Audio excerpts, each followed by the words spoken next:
Lois, darken the windows. I think the tension is getting to you, dear. Have you even eaten yet this morning? Breakfast. How I miss sitting down to a nice carefree breakfast. Will anything ever be carefree again? Neville, please be honest. Is there any end in sight? I've almost gathered enough, and then I'll be out from under. What is it? They're on to me. Whatever you do, don't involve the police. I love you, Lois. Neville!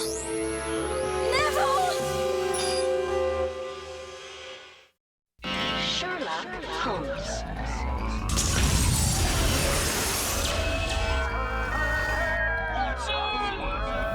Bring Sherlock Holmes back to life. Back to life. It's elementary, my dear Watson. Sherlock Holmes in the 22nd century. Sherlock Holmes in the 22nd century.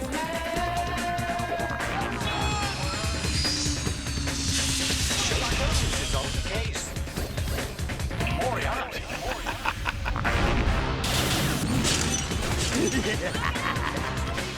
Sherlock Holmes is on the case. Sherlock Holmes in the 22nd century.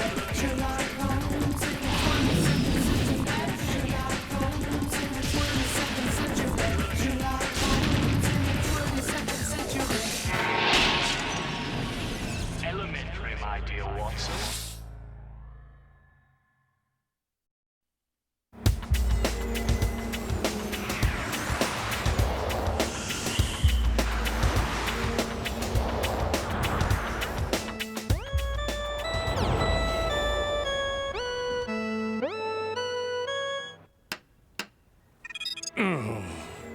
Computer, direct incoming call to Watson Remote.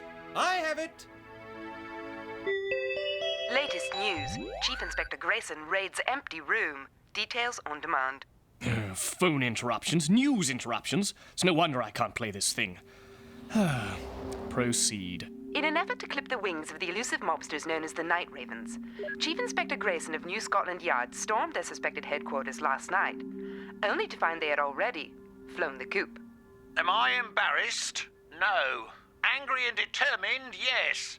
Their days of stealing from this city are over. The added heat has apparently begun to splinter the group. One of the few known Raven members, Zuba, was last seen 38 days ago and is presumed missing. In other news, New London is suffering its 63rd day of unrelenting fog. Weather details on demand. News off. Maestro on. Holmes! Maestro off. That call was from a distraught woman by the name of Lois St. Clair. She's requesting our services. Her husband has vanished. Ah, double mystery. Shall we go?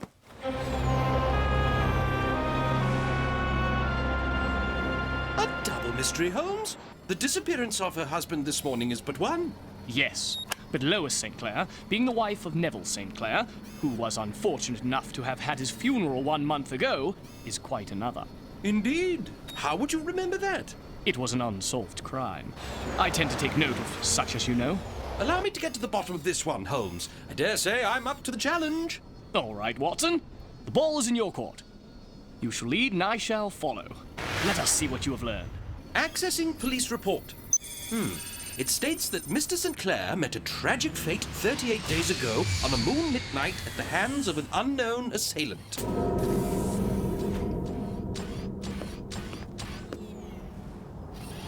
That man there, with the scarred lip. He seemed very interested in us. Just a panhandler looking for a handout. Let's go, shall we? My husband's funeral was faked, Mr. Holmes. He's been in hiding for over a month. I suspected as much. The police report documents a moonlit night 38 days ago. However, we've had unrelenting fog for 63 straight days. Very perceptive, Watson. That discrepancy eliminates any possibility that the report was legitimate. So how do you know he has vanished, Mrs. St. Clair? This transpired at 7 this morning. I've almost gathered enough, and then I'll be out from under. They're on to me. Whatever you do, don't involve the police. I love you, Lois. He projected himself into your home as a hologram. But why? Was he in hiding because of a gambling debt, Mrs. St. Clair? Yes, but my husband was an upstanding investment banker, Dr. Watson. He didn't defraud anyone. I'm terribly sorry, madam, but his aversion to involving the police suggests illegal activity. Combined with his efforts to gather enough and to get out from under, I'm led to believe it's regarding a debt. And thereon, to me, suggests his creditors had found him out. You're very astute. He did gamble, and he did get behind. So he faked his demise 38 days ago, then went into hiding until he could find the money to pay what he owed. But we didn't fool the mobsters he owed money to. Take heart, dear lady. By tracking down those debts, we shall find your husband. Right, Holmes? I'd like to study the memory buffer in your holophone, Mrs. Sinclair. By all means. Be so kind as to drop me off at Baker Street, would you, Watson? But aren't we starting our investigation at Neville's old office? That's entirely up to you. I have other matters to tend to. You wouldn't be jealous, would you, Holmes? After all, I have taken over your spot in this case. Rather successfully, I might add. I envy no one, Watson. It wastes energy and is not productive. Now, on to Baker Street. Oh, he's jealous, all right.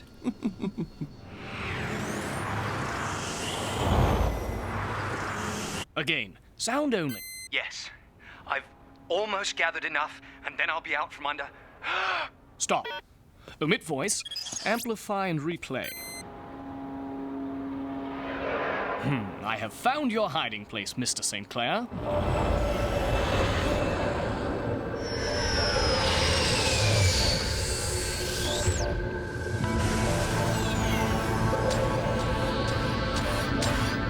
No!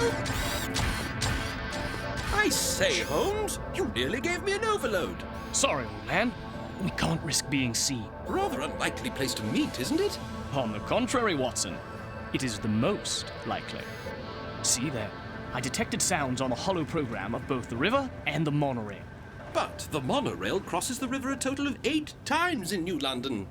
Yes, Watson, but we can eliminate the others. Remember that Neville's last call came at 7 in the morning. This is the only location where it crosses at that hour. Answers await us in a riverfront room with a broken door. And speaking of answers, Watson, how is your investigation faring? I've disproven my own theory. I have found no records of Neville St. Clair ever having been employed as an investment banker anywhere in the city. And his gambling debts? None. Not even an IOU. And regardless of what Mrs. St. Clair believes, they are financially fit. She has been fooled just as I have been. Well, it was a very reasonable theory, Watson. By eliminating it, you have furthered our case. Neville's holophone projector. Kicked to pieces by his abductors. Watson, take careful stock of this room. No fear of starving in this flat. What do you deduce by this candle, Watson? The man was obviously forced to use it for illumination. Well, its lack of a holder and these electric lights suggest it served some other purpose. An antique retractable clothesline. However, there is no hook to secure the clothesline to. Very odd. Scuff marks on the sill from dark-soled shoes. Fallen pocket change. A waxy substance. Perhaps makeup. If it weren't for this fog, my telephotoscope would no doubt detect fallen coins, also on the bank below, indicating poor Neville was thrown into the Thames. Yes, that is a possible explanation. Well then, I believe I've solved it, Holmes. Let's just go down and wrap up any loose ends. Aren't you coming? The answers I seek are perhaps still in this room. Or soon will be. As expected, more coins. And the watery fate of Neville St. Clair, poor chap.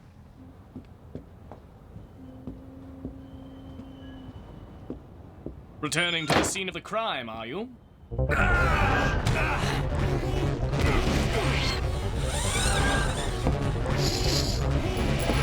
Stop! Stop him, Watson! What? You're the man with the twisted lip.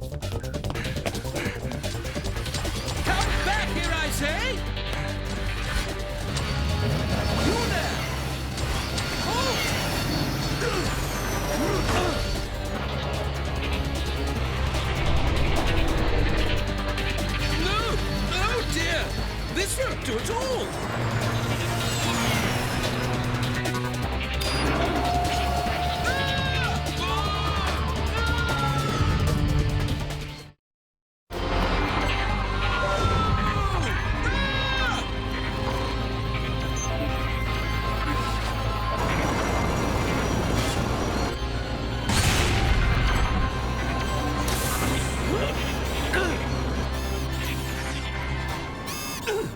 Impeccable timing, Holmes.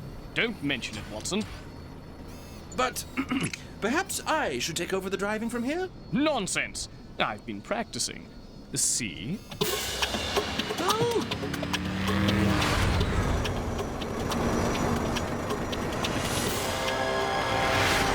Now, if our quarry continues making sudden right turns, then we shall cut him off at the next corner.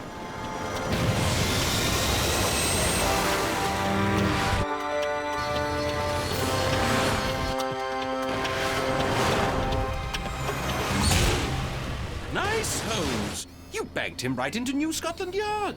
Not quite the result I intended, but it will do. Odd, though. It almost seems as if he were heading directly here anyway.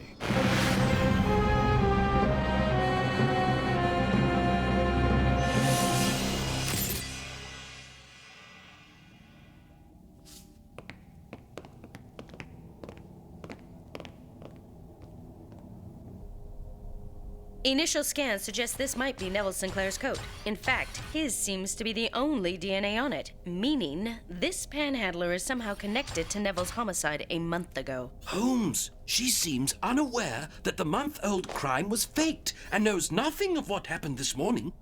Has he made a statement, Lestrade? None. Just calls himself Boone, but we'll find out more when we run his prints and DNA. British intelligence officers? Why are they here? It's not for their intelligence, I can tell you that. They started poking around this morning on the Raven case. Or perhaps the St. Clair case as well.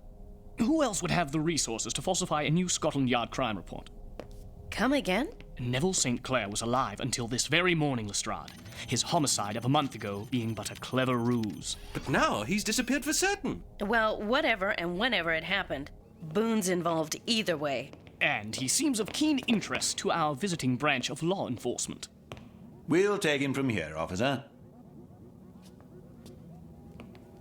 Come with us. This mystery hints at greater depths. It's time I fill in some blanks.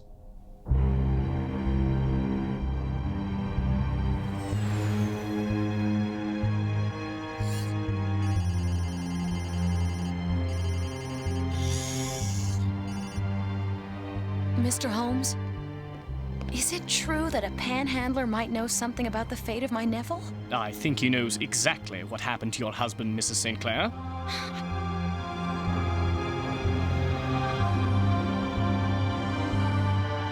Neville St. Clair was an imposter. He was not an investment banker, nor a gambler, but a high-ranking member of the Night Ravens. But...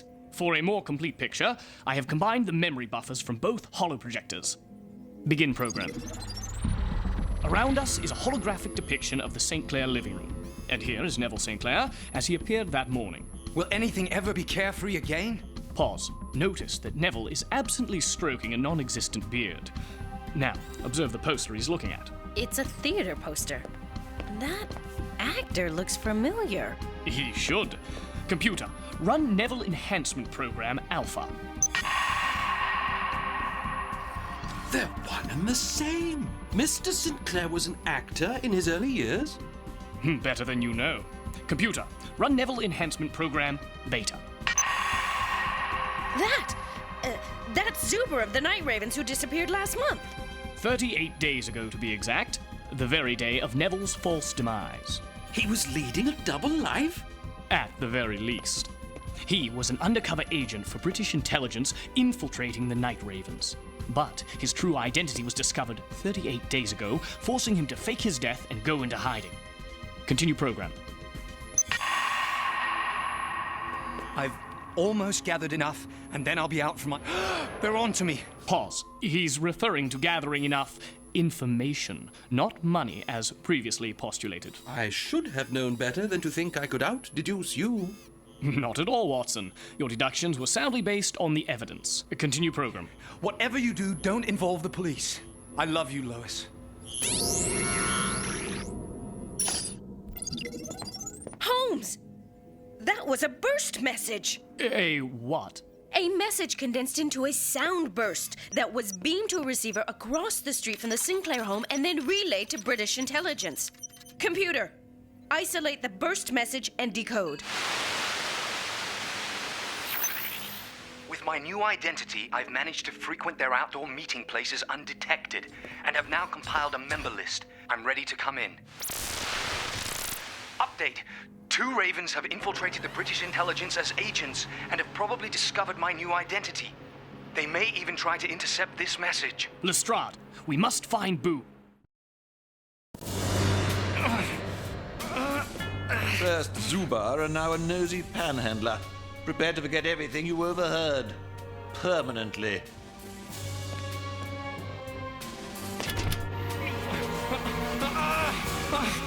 Holmes! He was last seen headed toward the Crypnosis chamber with those British intelligence phonies. We've no time to lose.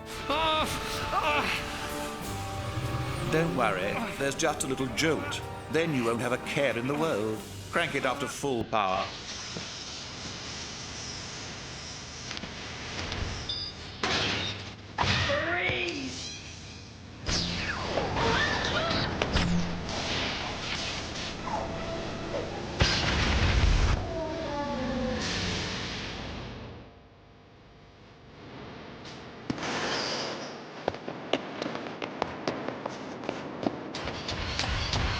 Back off. It's over.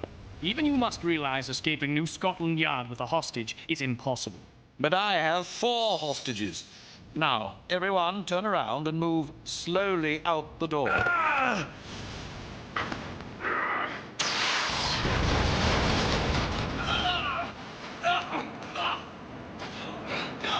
Now, Watson, sleep tight. What?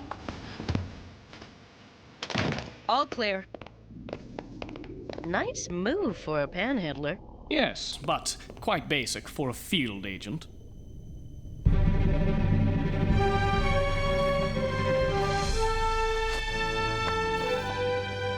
Neville St. Clair, at your service.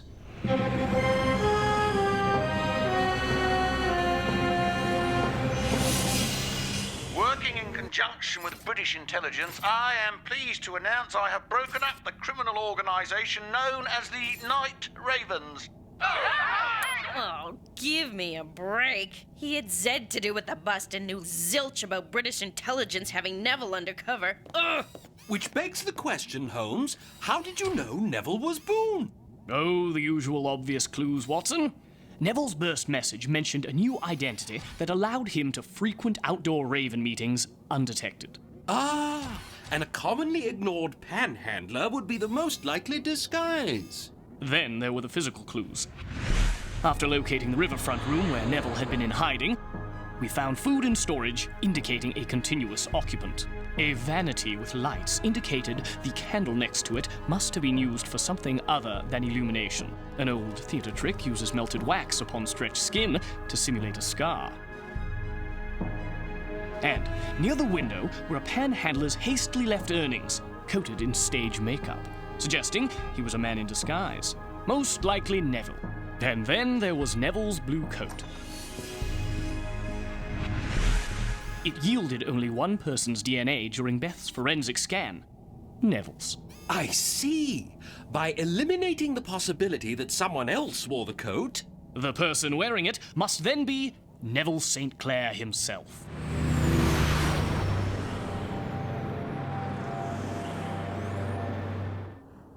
Getting arrested as Boone was the only way I could get the attention of the real British intelligence without jeopardizing the mission. But why return to the riverfront room? To get his tin cup, Watson, which contained the hidden data disk that named the members of the Night Ravens. So I naturally assumed you to be Raven operatives chasing after me. Sorry about that tow truck mishap, Dr. Watson. Completely understandable. One nice, carefree breakfast. As ordered. The first of many, I hope, now that I'm retired from a life undercover. New London's lost, Mr. St. Clair, but a find for your lovely wife. Thank you, Mr. Holmes, for everything. Are you sure we can't convince you to stay for breakfast? Very much appreciated, ma'am, but no, we must be going. I'm overdue at a recital.